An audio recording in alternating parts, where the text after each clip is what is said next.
ভগবান আর ভুল, এই দুই একই অক্ষর দিয়ে শুরু হয়। শুধু তাই নয়, এদের দুজনের রাশিও সমান। এবারে আপনারা বলবেন যে ভগবান, ভুল, এদের মধ্যে কিভাবে মিল থাকতে পারে? অনেক বড় মিল আছে। না শুধু এ এক অক্ষর দিয়ে শুরু হয়, বরং এদের বিজয় মন্ত্রটাও এক।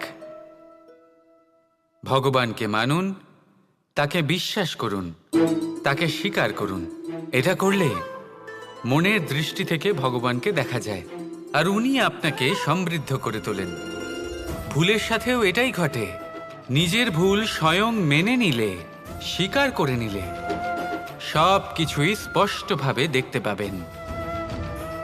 যেদিন থেকে আপনি নিজের ভুল মেনে নিতে শিখবেন, সেদিন থেকে সেই ভুল শোধরানোর প্রক্রিয়াও শুরু হয়ে যাবে। আপনি বুঝে যাবেন নিজের ভুল কিভাবে শোধরাতে হয়। তাই মনে রাখবেন, নিজেকে শ্রেষ্ঠ করে তোলার জন্য নিজের ভুল স্বীকার করা অত্যন্ত প্রয়োজনীয়। এই জীবনে শান্তি আনার জন্য ঈশ্বরকে মেনে নেওয়াও অত্যন্ত প্রয়োজনীয়।